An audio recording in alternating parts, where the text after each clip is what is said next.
बंदी छोड़ सतगुरु रामपाल जी परमेश्वर जी की जय हो। परमपिता परमेश्वर सारी सृष्टि के सर्जनहार सतगुरु रामपाल जी के पवित्र चरण कमल में मुझ पवन दास का अनंत कोटि दंडवत प्रणाम। सत्साई भाई और बहनों, बहुत बड़ी दया, बहुत बड़ी मेहर पूज्य गुरुदेव भगवान की, जिनके शुभ आशीर्वाद से इस घोर कलयुग में शारीरिक रूप से उनकी गैर हाजिरी में आप और हम सभी भाई बहन साथ संगति से जुड़कर मर्यादा में रहकर ये भक्ति कर पा रहे हैं। भाई और बहनों, कल दास ने ऑडियो डाली थी कि लगता है अब मुझ पवन दास के रिटायरमेंट का समय आ गया है, क्योंकि परमेश्वर अब अपनी संगत में से अपने युवा बच्चों को, अपने नए नए बच्चों को अपना आशीर्वाद देकर खड़ा कर रहे हैं और अधिक खुलासे करवाने के लिए, तेज़ी से इस मार्ग को आगे बढ़ाने के लिए। लेकिन भाई और बहनों, इस भक्ति मार्ग पर सतलोक आश्रमों के माध्यम से बहुत सारी आत्माएं आए दिन परमात्मा से जुड़ रही हैं। और ये भी परम सत्य है कि कोई भी आत्मा परमात्मा से जुड़ती है तो उस आत्मा को ये तत्व ज्ञान एकदम से नहीं हो पाता है। थोड़ा समय लगता है इस मार्ग को समझने में, परमात्मा के वचनों को समझने में, इस भक्ति मार्ग की मर्यादाओं को समझने में उन आत्माओं को समय लगता है। और परमात्मा चाहते हैं कि मेरी कोई भी आत्मा जो इस मार्ग से जुड़ती है वो मर्यादा ना तोड़े। तो भाई और बहनों, बहुत सारे भाई बहनों के दास के व्हाट्सएप के ऊपर शंका भरे मैसेज आते हैं, तो ना चाहते हुए भी फिर सतगुरुदेव भगवान की प्रेरणा से दास ने ये ऑडियो वगैरह बनाकर डालनी पड़ती है। अभी एक बहन की शंका आई है जो सतलोक आश्रमों से जुड़ी हुई है। फिलहाल वो सतलोक आश्रमों में भी जाती है और साथ संगति की वीडियो भी देख रही है।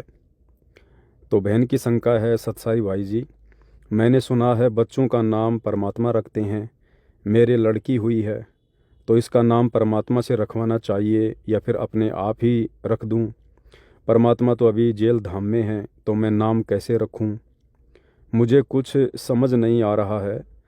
आश्रम वाले कह रहे हैं कि परमात्मा, आश्रम वाले कह रहे हैं, मुझे कुछ समझ नहीं आ रहा है। आश्रम वाले कह रहे हैं कि बच्चों का नाम परमात्मा रखते हैं, पर मैं कैसे रखूं? और भाई जी, मेरी मर्यादा टूट गई है। मैं मर्यादा शुद्ध करने से डर रही हूँ, क्योंकि मेरे साथ कुछ ऐसी अनहोनियाँ हो जाती हैं, इसलिए मुझे डर लगता है। मुझे समझ नहीं आ रहा है कि इस मार्ग पर मैं कैसे चलूँ, और आगे मुझे बच्चे भी नहीं चाहिए, तो मुझे क्या करना चाहिए? ये शंका है बहन की। देखो भाई और बहनों, हमने इस भक्ति मार्ग पर परमात्मा जी के ज्ञान आधार से ही आगे चलना पड़ेगा। आज गुरुदेव भगवान ने हमें इतना ज्ञान दे दिया, इतना ज्ञान दे दिया, यदि हम भली भांति इस ज्ञान को आत्मसात कर लें तो हमने किसी से शंका का समाधान करवाने की भी आवश्यकता नहीं पड़ेगी। जैसे दास आपको अपना उदाहरण देता है, मैं पवन दास पूज्य गुरुदेव भगवान के आशीर्वाद से, और 12 अप्रैल 2013 को मुझे उनकी शरण प्राप्त हुई थी। भाई और बहनों, दास ने एकाध शंका यदि कभी व्यक्त की होगी तो केवल अपने गुरुदेव भगवान के सामने सतलोक आश्रम बरवाड़ा में ही व्यक्त की होगी। वैसे तो मुझे याद नहीं आता कि मैंने ऐसी कोई शंका परमात्मा जी के सामने रखी होगी। ये चाहे मेरे कुछ पिछले संस्कार कह लीजिए, वर्तमान में तो मैं इतना ज्ञान नहीं समझ पाया, इतना परमात्मा के मार्ग पर शुरुआत में दृढ़ होकर नहीं चल पाया था, लेकिन कुछ पिछले संस्कार रहे होंगे, परमात्मा जी का आशीर्वाद रहा होगा। दास को कभी किसी से शंका का समाधान करवाने की आवश्यकता नहीं पड़ी, और बहुत ही कम समय में बरवाला कांड होते ही दास को परमात्मा ने सत्संगति के लिए खड़ा कर दिया, निमित्त बना दिया।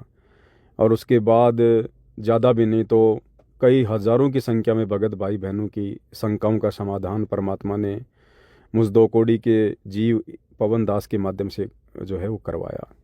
और भी बहुत सारे खुलासे परमात्मा ने अध्यात्म के अपनी पुस्तकों में जो संकेत उन्होंने छुपा रखे थे, अपने सत्संगों में जो संकेत उन्होंने छुपा रखे थे, जो अभी तक संगत में बाहर नहीं आए थे, परमात्मा ने इस कुत्ते को सेवा दी और बखूबी सभी भगत भाई बहनों के सामने वो बातें हमने रखी।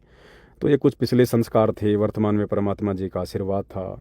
अब ये तो समर्थ है, सर्वशक्तिमान परमात्मा है, ये परमेश्वर चाहे तो बिना ज्ञान समझाए किसी से भी अपना कार्य करवा सकते हैं। मिट्टी के डले से परमात्मा अपना काम करवा सकते हैं, उनकी मौज।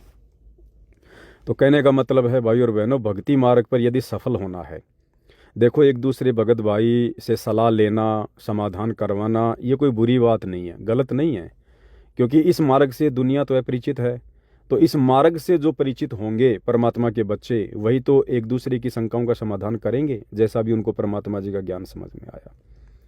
तो सलाह लेना बहुत अच्छी बात है, लेकिन हमने एक समय ऐसा आता है इस भक्ति मार्ग पर कि हमने आत्मनिर्भर बनना पड़ेगा। यदि हम इसी प्रकार से एक दूसरे के ऊपर निर्भर रहे तो यहाँ भी एक प्रकार से काल का दाव लग जाएगा, क्योंकि जब हम त्रिकुटी की यात्रा करेंगे तो हमारे साथ में कोई नहीं होगा, परमात्मा जी का ज्ञान होगा। और इस भक्ति को पृथ्वी लोक पर रह के हमने जिस कदर की है, मर्यादाओं में रहकर, वो दृढ़ता, वो शक्ति हमारे साथ रहेगी। पूज्य गुरुदेव भगवान साथ में रहेंगे, लेकिन वो शब्द रूप में रहेंगे, सूक्ष्म रूप में रहेंगे, हमारे संग संग वो चलेंगे। और जहाँ आवश्यकता पड़ेगी उनको शरीर धारण करने की, परमात्मा अपने बच्चे के लिए शरीर भी धारण कर लेंगे, लेकिन वैसे हमें दिखाई नहीं देंगे कि गुरुदेव भगवान मेरे साथ में है। तो हमने इस ज्ञान को ही आधार बनाना पड़ेगा और मर्यादाओं में रहकर अपनी भक्ति करनी पड़ेगी। भक्ति की शक्ति से और ज्ञान आधार से हम इस जंग को मालिक के आशीर्वाद से जीत पाएंगे। तो एक समय भक्ति मार्ग पर ऐसा आ जाना चाहिए कि हमने अपने गुरुदेव भगवान के अलावा, उनके सत्संगों के अलावा और इस भक्ति के अलावा हमने तीसरे व्यक्ति की आवश्यकता नहीं पड़नी चाहिए। तब भाई और बहनों परमात्मा हम पर रजा बख्शेंगे, दया बख्शेंगे परमेश्वर। तो बहन की जो शंका है कि मेरे घर पर बेटी हुई है और मैंने सुना है कि भक्तों के बच्चों का नाम गुरुजी रखते हैं, परमात्मा जी रखते हैं, तो अभी तो गुरुदेव भगवान हिसार जेल में हैं, तो फिर मैं क्या करूं? आश्रम में जाके नाम रखवाऊं या अपने आप से नाम रख लूं? देखो बहुत अच्छी बात है यदि हम अपने पूज्य गुरुदेव भगवान से बच्चों का नाम रखवाते हैं, परमात्मा जो भी नाम उनका रखेंगे तो वो बहुत अच्छी बात है। लेकिन वर्तमान में परिस्थितियां कुछ ऐसी हैं, पूज्य गुरुदेव भगवान हमारे समक्ष नहीं हैं, शरीर रूप में हिसार जेल में बैठे हुए हैं। तो ऐसी परिस्थिति में हमने उनके ज्ञान को आधार बनाना पड़ेगा, क्योंकि परमात्मा ने अपने ज्ञान में ऐसी कोई भी शंका नहीं है कि भाई जिसका समाधान ना हो। तो ज्ञान आधार से दास को जितना समझ में आ रहा है, मालिक की प्रेरणा से दास आपको उतना बता देता है। देखो बहन, 650 साल पहले जब पूज्य गुरुदेव भगवान सतगुरु रामपाल जी कबीर नाम से बनारस के काशी में आए थे, 120 वर्ष तक परमात्मा जी ने लीला की थी। और अपने बाल्यकाल की लीलाओं का वर्णन करते हुए पूज्य गुरुदेव भगवान ने हमें बताया कि जब वे शिशु रूप में थे, 2-4-5 दिन के थे, तो नीरू की झोपड़ी पर मुसलमान धर्म के जो काजी मुल्ला थे वो उनका नामकरण करने के लिए आए थे, उनका नाम धरने के लिए आए थे कि भाई नीरू नीमा अब ब्राह्मण से मुसलमान बन गए हैं, तो अब इसके बच्चे का नाम हम रखेंगे दान दक्षिणा के चक्कर में। तो काजी आया, काजी ने अपनी कुरान खोली, क्योंकि उनका क्या नियम था कि भाई कुरान शरीफ को हम खोलेंगे, और कुरान शरीफ को खोलते ही पहला जो पेज है और उस पेज की पहली जो लाइन है, जो पंक्ति है, उसका पहला जो अक्षर है, उस अक्षर पे वो बच्चों का नाम रखा करते थे। तो बहन, इसी प्रकार से आप और हमने वर्तमान परिस्थिति में अपने बच्चों का नामकरण करना है। अब कुरान शरीफ से कितना गुना ज़्यादा पाक और पवित्र पुस्तक ज्ञान गंगा है। चारों वेदों से कितनी पाक और पवित्र पुस्तक ज्ञान गंगा है। तो हमने वही प्रोसीजर अपनानी है बहन जी। आज हमारे गुरुदेव भगवान के रूप में वही कबीर परमात्मा है, और आज जो ज्ञान गंगा पुस्तक उन्होंने लिखी है या भक्तों के माध्यम से लिखवाई है, उनके सत्संगों का जो संग्रह है, जिस पवित्र पुस्तक को पढ़ पढ़ के दुनिया उमड़ उमड़ के उनकी शरण ग्रहण कर रही है, आत्मा का कल्याण करवा रही है, वो पुस्तक मुसलमान धर्म की जो 4 जो कतीब हैं, तौरात, जबूर, इंजिल, कुरान शरीफ, कुरान मजीद, हदीसें, और हिंदू धर्म के जो 4 वेद हैं, और ईसाइयों की बाइबल है, सिखों का गुरु ग्रंथ साहिब है, इन सब से कहीं अधिक पाक और पवित्र पुस्तक वर्तमान में ज्ञान गंगा है। तो बहन जी, वही प्रोसीजर अपनाओ, किसी के भरोसे मत रहो, किसी से सलाह लेने की आवश्यकता नहीं है। यदि आपको विश्वास है कि ये पुस्तक मेरे पूज्य गुरुदेव भगवान के कर कमल से लिखी गई है, उनके सत्संगों का संग्रह है, तो एक एक शब्द उस परमेश्वर का है, और शब्द रूप ही है गुरुदेव भगवान का। वो शब्द जो ज्ञान गंगा में लिखे हैं वो साक्षात परमात्मा है। ठीक है, तो आप जी अपने दरबार साहिब में जाइए, ज्ञान गंगा पुस्तक को लेकर जाइए और पूज्य गुरुदेव भगवान को सर्वप्रथम दंडवत प्रणाम कीजिए कि हे परमेश्वर, आज आप ही के आशीर्वाद से, आप ही के मुख कमल से दासी आपकी आत्मा का नाम रखने जा रही है। तो गुरुदेव भगवान को दंडवत प्रणाम कीजिए, उसके बाद में हाथ धोइए, हाथ धो के ज्ञान गंगा पुस्तक हाथ में लेकर परमात्मा जी के चरणों में बैठिए। चाहो तो पहले गुरुदेव भगवान की चरण सेवा कर लो यदि आपने घर में बेड लगा रखा है। उसके बाद में ज्ञान गंगा पुस्तक को खोलिएगा और जो भी पेज खुल जाए उस पेज की ऊपर की पहली जो लाइन है, उस लाइन का पहला जो अक्षर है, उस अक्षर पे बहन जी आप कोई भी अच्छा सा नाम अपनी बेटी का रख लीजिएगा। बस भाई, परमात्मा तो शब्द रूप में है ना, हम हैं शब्द, शब्द हम माही, हमसे भिन्न और कछु नहीं। तो आपको वहाँ से सारा समाधान मिल जाएगा कि आपने कौन सा नाम अपने बेटे का रखना है, अपनी बेटी का रखना है। सीधी सी बात है बहन जी। आप इस प्रोसीजर को, जो कि मालिक के ज्ञान आधार से ही मैंने आपको बताई है, यदि कहीं भी इसमें कोई त्रुटि हो और आपकी आत्मा यदि स्वीकार ना करे तो आप इस फॉर्मूले को बिल्कुल भी यूज़ मत करना। बाकी मैंने जो बताया है वो गुरुदेव भगवान की प्रेरणा से मैंने बताया है, और बाकी जैसा आपको उचित लगे परमात्मा जी को दंडवत प्रणाम करके आप जी देख लीजिएगा। देखो, नाम तो वैसे भी रखना है। अब गुरु जी बहन जी कितने बच्चों का नाम रखेंगे? परमात्मा किन परिस्थितियों में जेल में बैठे हुए हैं, क्या हम उनको इतनी तकलीफ देंगे? तो ये ज्ञान आधार की बात है। नाम तो आपने वैसे भी रखना है बच्चे का, तो क्यों ना हम परमात्मा जी की पुस्तक के आधार से रखें, ताकि एक आशीर्वाद मिले उस आत्मा को परमपिता परमेश्वर जी का। ये तो बड़ा सौभाग्य होगा उन आत्माओं को, जिन आत्माओं को ज्ञान गंगा के आधार से जो है नाम रखवाने का सौभाग्य मिल रहा है। तो दास तो केवल इतनी आपको सलाह दे सकता है मालिक के ज्ञान आधार से। बाकी जैसा परमात्मा जी आपको प्रेरणा करें आप जी वैसा कीजिए। दूसरी बात आपने जो मर्यादाओं को लेकर कही है कि मेरी मर्यादा टूटी हुई है और मैं नाम शुद्ध करवाने से डर रही हूँ क्योंकि मेरे साथ फिर अनहोनी घटना घटित होती हैं। देखो बहन, आपका नाम किस वजह से खंड है ये तो आप बेहतर जान सकती हैं। तो नाम तो शुद्ध आपने करवाना पड़ेगा, अन्यथा हो सकता है काल की कोई बड़ी चोट लग जाए। लेकिन आपको वर्तमान में ये भी पता है कि गुरुदेव भगवान की गैर हाजिरी में ये जितने भी सतलोक आश्रम खुले हुए हैं, तो इन सतलोक आश्रमों की क्या स्थिति है ज्ञान आधार से मर्यादाओं को लेकर। जो लोग नाम दीक्षा केंद्रों पर बैठे हुए हैं, सतलोक आश्रमों में सेवादारों की पोस्ट पर बैठे हुए हैं, ये लोग वर्तमान में खुद कितनी मर्यादाओं में हैं। इनकी खुद की मर्यादा सुरक्षित नहीं है, तो इनके माध्यम से भला फिर आपका नाम शुद्धिकरण कैसे हो सकता है? इसका भी एक तरीका है बहन जी, अगर परमात्मा प्रेरणा करें और आपको उचित लगे तो आप जी अपना लेना। देखो बहन, आज नहीं तो कल यदि हमने इस भक्ति मार्ग पर सफल होना है तो आप और हमने अपने गुरुदेव भगवान को कबीर परमेश्वर के रूप में हृदय से धारण करना पड़ेगा, मानना पड़ेगा, स्वीकार करना पड़ेगा कि मेरे गुरु के अलावा, सतगुरु रामपाल जी के अलावा सृष्टि में कोई दूसरा भगवान, कोई परमात्मा, कोई कबीर, कोई परमेश्वर नहीं है। अगर शतलोक में भी कोई बैठा है, अलख लोक में, अगम लोक में, अनामी लोक में भी कोई बैठा है, तो मेरे पूज्य गुरुदेव भगवान बैठे हैं। इस समय यदि सृष्टि के अनेक ब्रह्मांडों में लीलाएं कोई कर रहा है, भिन्न भिन्न रूप धारण करके, भिन्न भिन्न नाम रख के, तो मेरे पूज्य गुरुदेव भगवान सतगुरु रामपाल जी हैं। इतना आपने विश्वास करना पड़ेगा बहन जी। और उसके बाद आपने, वही प्रोसीजर है, आप अपने दरबार साहिब में जाइएगा, पूज्य गुरुदेव भगवान को हृदय से दंडवत प्रणाम कीजिएगा और अंतरात्मा से परमात्मा जी से माफ़ी मांगिएगा। और ध्यान रखना बहन जी, ये परमात्मा है, अंतर्यामी है, चीटी पायल बाजे पैर, साहिब सुनता है सब लहर। इस परमात्मा के आगे झूठ नहीं चलेगी, फॉर्मेलिटी नहीं चलेगी, बिल्कुल भी छल कपट बिल्कुल भी नहीं चलेगी।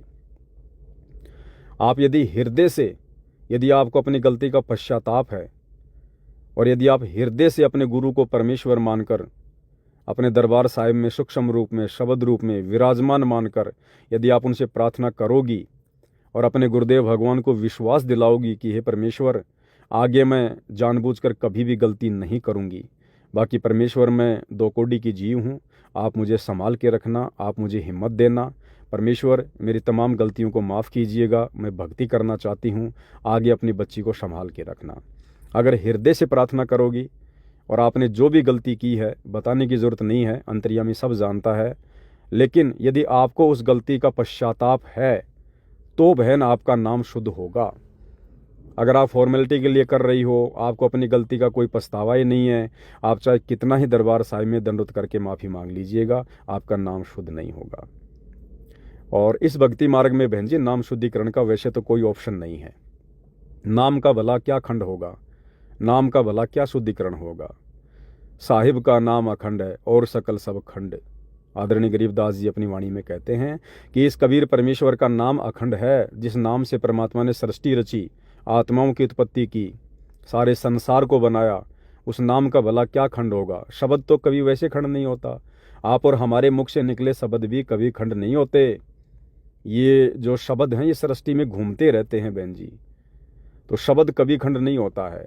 तो परमात्मा ने हमें जो नाम दिया है वो शब्द ही तो है, तो शब्द कभी खंड नहीं होता।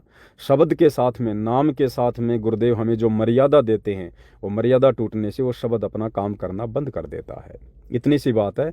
बाकी इस भक्ति मार्ग पर शुद्धिकरण का कोई ऑप्शन नहीं है।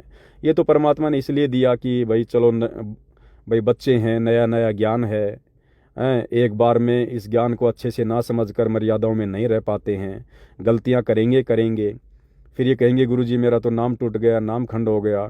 तो इन आत्माओं की संतुष्टि के लिए फिर परमात्मा ने ये शुद्धिकरण का ऑप्शन रखा है कि भाई ठीक है, दोबारा से नाम ले ले, आगे गलती ना करना।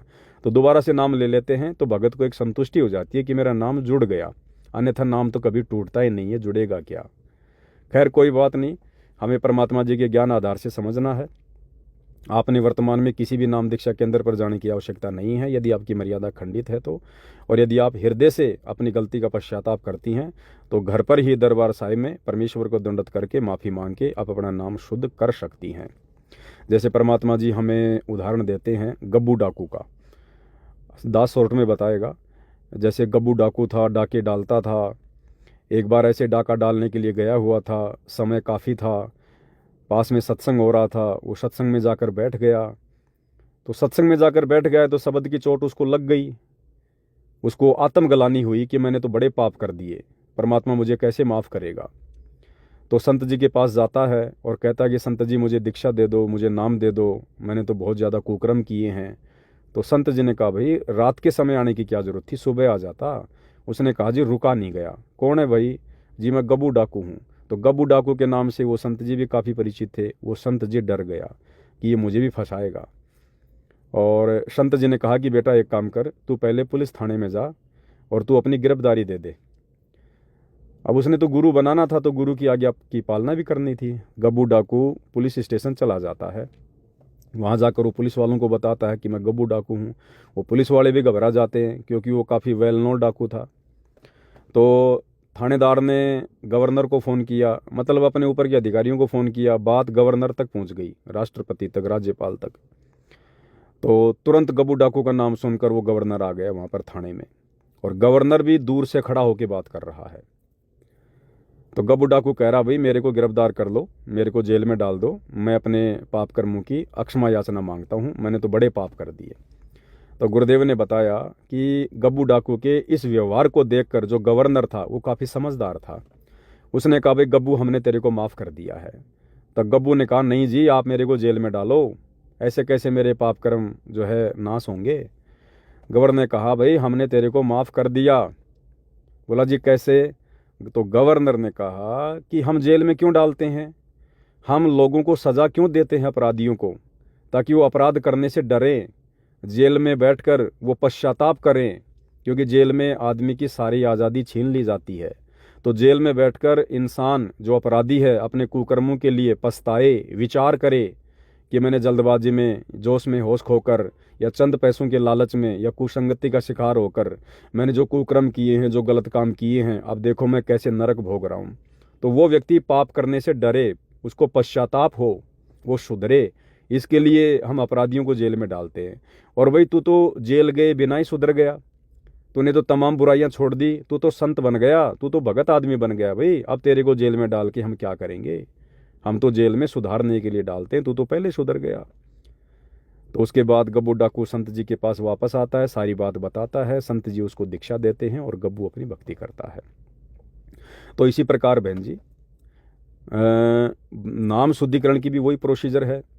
यदि हमें अपनी उस गलती का पश्चाताप हो गया, जो गलती हमने की है, जिस गलती की वजह से, जिस मर्यादा के टूटने से जो है हमें लगा कि भाई हम परमात्मा से दूर हो गए हैं, हमारे नाम ने काम करना बंद कर दिया है, तो यदि हमारे को उस गलती का पश्चाताप है वास्तव में कि भाई ये गलती मुझे नहीं करनी चाहिए थी, या ये गलती मेरे से ज़बरदस्ती हो गई या दबाव में आके हो गई, जैसा भी है, यदि हमें उसका पश्चाताप है और यदि हम हृदय से अपने गुरुदेव भगवान को परमात्मा मानकर उनके दरबार साहिब में दंडवत करके यदि हम उस गलती की माफ़ी मांगेंगे, तो बहन जी ये परमात्मा है, छोटा मोटा साधु संत महात्मा नहीं है, कोई ऐरा गहरा नहीं है, सारी सृष्टि का मालिक है बहन जी, सारी सृष्टि का मालिक है। जब वो गवर्नर गब्बू डाकू को माफ़ कर सकता है, तो जब ये परमात्मा सतगुरु रामपाल जी भगवान जो हमारे सबके हृदय में विराजमान है शब्द रूप में, जब ये परमात्मा देख लेगा कि हाँ ये आत्मा अपनी गलती के लिए वास्तव में पश्चाताप कर रही है, तो परमात्मा तो उसी समय आपको माफ़ कर देगा। तो कहाँ हमने नाम दीक्षा केंद्र पर जाने की ज़रूरत है? क्यों हमने किसी को व्यर्थ में आज गुरु जी की गैर हाजिरी में ज्योति पाठ का पैसा देने की ज़रूरत है? हाँ, ज्योति पाठ करवानी है, दरबार साहिब में परमात्मा को दंडवत करो, संकल्प करो कि हे गुरुदेव भगवान, ये दास या दासी आप जी के चरण कमल में पाठ प्रकाश का या ज्योति का संकल्प कर रही है, परमात्मा इसको स्वीकार करो, आप अपना आशीर्वाद दो, और जैसे गुरुदेव आप आश्रम में आ जाओगे, जहाँ भी आओगे, जो भी दान का पैसा है परमात्मा आपकी आत्मा आपके हाथों में सौंप देगी। तो गुरु के हाथ में दिया हुआ दान फिर फलीभूत होता है, सफल होता है। तो नाम शुद्धिकरण की भी बहन जी यही प्रोसीजर है। यदि आपकी आत्मा इस प्रोसीजर को स्वीकार कर रही है तो आप इसको अपनाना। खाली मेरे कहने से या ज़बरदस्ती करोगी तो बहन जी कोई नाम शुद्ध नहीं होगा। इन बातों का ध्यान रखना। ये अंतर्यामी परमात्मा है, घट घट का वासी है, कण कण में रमा हुआ है। ये हमारे भाव देखेगा। साधु भूखा भाव का, धन का भूखा नहीं, जो कोई धन का भूखा वो साधु भी नहीं। तो ये आपकी दो शंका थी, परमात्मा ने दास को जैसी प्रेरणा की, दास ने आपके सामने रख दी हैं। अब आपको जैसा उचित लगे वैसा आप जी कीजिएगा। ये भक्ति मार्ग दबाव का नहीं है। और बाकी भाई बहन जो ये ऑडियो सुन रहे हैं, देख रहे हैं, तो आप भाई बहनों के क्या विचार हैं ज्ञान आधार से? अंत में हर एक वीडियो के लास्ट में जो कमेंट्स बॉक्स है, सभी भाई बहन अपने अपने विचार जरूर रखा करें ताकि दूसरी आत्माओं तक भी ये बातें पहुँचें। बंदी छोड़ सतगुरु रामपाल जी परमेश्वर जी की जय हो।